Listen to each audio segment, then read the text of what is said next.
Second day here in Nusa Penida. At dito ko lang na-realize mga ka-explorer.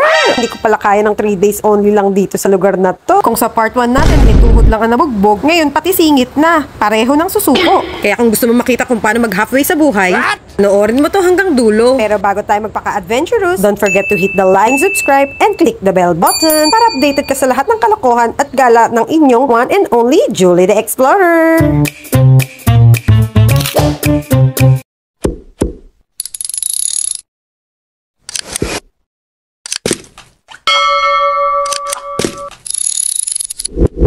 Ang aga nga ng eksplorita nyo nagising dyan. Hindi naman tayo halatang excited lang. Madilim pa nga sa labas. Gusto ko sana abutan yung sunrise dun sa pupuntahan natin kasi nasyokot ang lola nyo. Mukhang may nakasilip pa.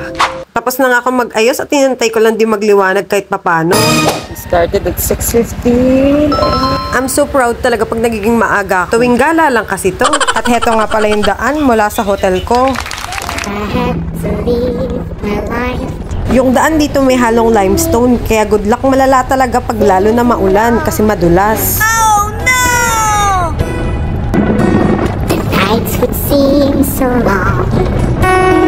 With you, I see. Pasensya na sa sound trip natin at yan lang ang nakayanan. Mukhang pirated pa ata ito nabili ko, charis.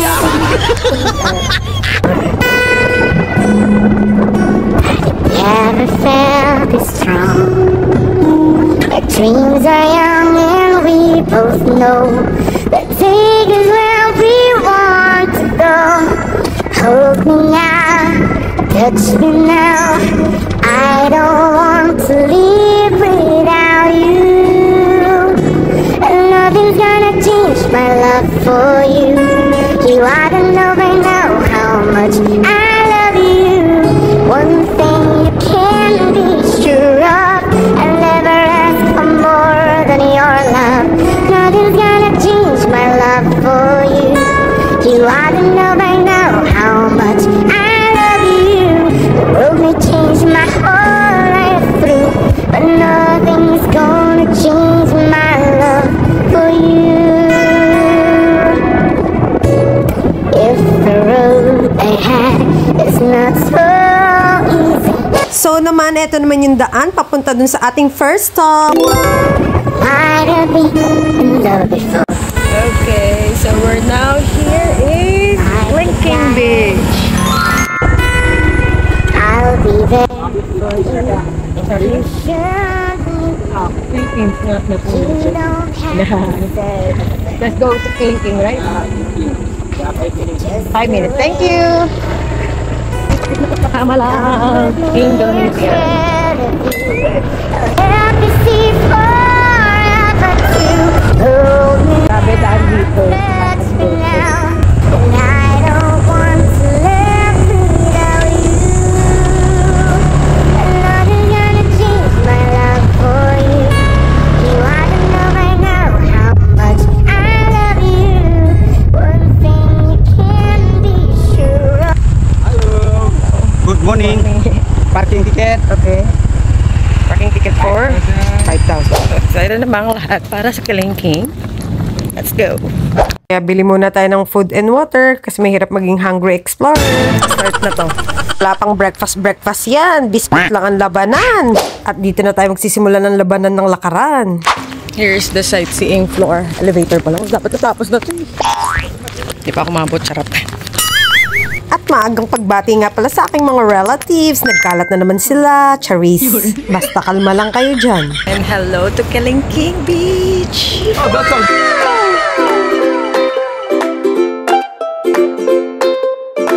Ganun pa baba. Tingnan nyo naman kung gaano ka-stiff pang hagdanan. Pero na kapag nadulas ka dito, diretso ka na agad sa dagat. Pak! Instant free diving mga ka-explorer. Welcome to Valley. Pagpupunta ka dito mula dun sa hotel ko is 45 minutes to an hour yung biyahe. At mas maganda talagang pumunta dito ng maaga. Grabe naman mga bi. Pak. Bababa tayo. And this is the iconic spot ng Bali. Welcome to Kalingking. Grabe pagkaano. Sana nilitan nyo pa. Kaya magbaon na maraming tubig at pagkain dahil for sure mapapalawan ka talaga dito. And this is the other side. And in fairness, kahit nasa kabundukan ka dito sa Nusa Penida, ang lakas ng internet parang mas stable pa kaysa sa relasyon ng iba. Charot! Thank you sa eSIM and available nga pala to sa Klook and you can use Julie the Explorer Klook for discount. Thank you! POV, solo traveler be like. Just breathe. No matter what happens. Finally. Ibibigay ko sa'yo lahat ng to. O diba nabaliw? O diba pagkatas magbaliw-baliwan? Akyat tapos kuha ka. Tingnan nyo naman kung gano'ng kanipis yung pinagpapatungan ko niyan. Buwis cellphone talaga. Buti na lang talaga, walang tao. Kasi sa pagkakamali lang, deads na. O ano kuya, laban! Ginusto mo yan. Pwede ka kasing bumaba hanggang dun sa pinakbaba. Tanggap ko na yung pagiging mahinang nilalang ko. Sa pwesto ko pa nga lang, nanginginig na yung tuhod ko eh. Lalo na siguro kung galing ako sa baba, parang stairway to heaven na. 1/4 lang ito inakyat ko. Ay, binaba ko. Pero grabe na yung hinga. Handa nun din.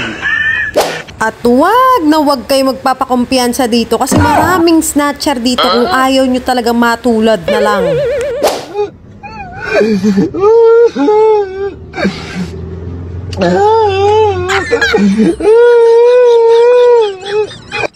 Grabe ka, Bali. Sobrang worth it ng pagpunta. At yung view pang postcard ng labanan talaga. Pero mas maganda pa rin sa totoong buhay. Yes! So paalam muna sa aking mga kamag-anak dito sa Klingking Beach. At madami pa tayong pupuntahan. Let's move to the next spot. Sobrang lapit lang nito, mga less than 10 minutes. Nandito ka na. So next stop, Paluang Cliff, Nusa Penida.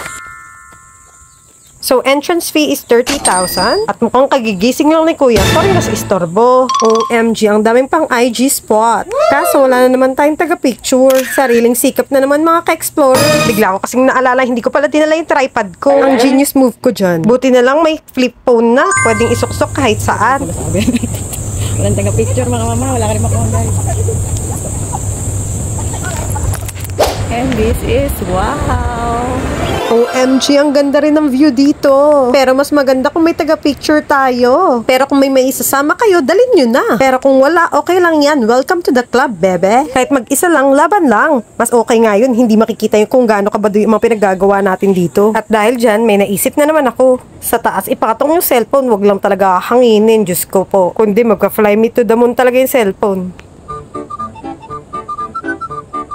I think people gain a tremendous amount of wisdom when they travel, when they wander, when they allow themselves, as I did, to... O diba, napaka-healthy rin mag-solo travel? Automatic exercise na yarn. Ang tawag sa ganitong senaryo, self-timer cardio. Yung takbo ka sa camera, tas biglang pose na parang hindi hinihingal. Medyo mahirap dito sa Bali. Daming spot na pwede sana pag-picture. Kasi nga lang wala tayong makitang photographer. Parang package lagi yata sila. So dito, nag-DIY dito tayo sa spot na to. Sa second stop natin. Kaso isa lang yung bantoy. So ibig sabihin, hindi sila, wala mga nag-o-offer ng photo-photo katulad sa Pilipinas.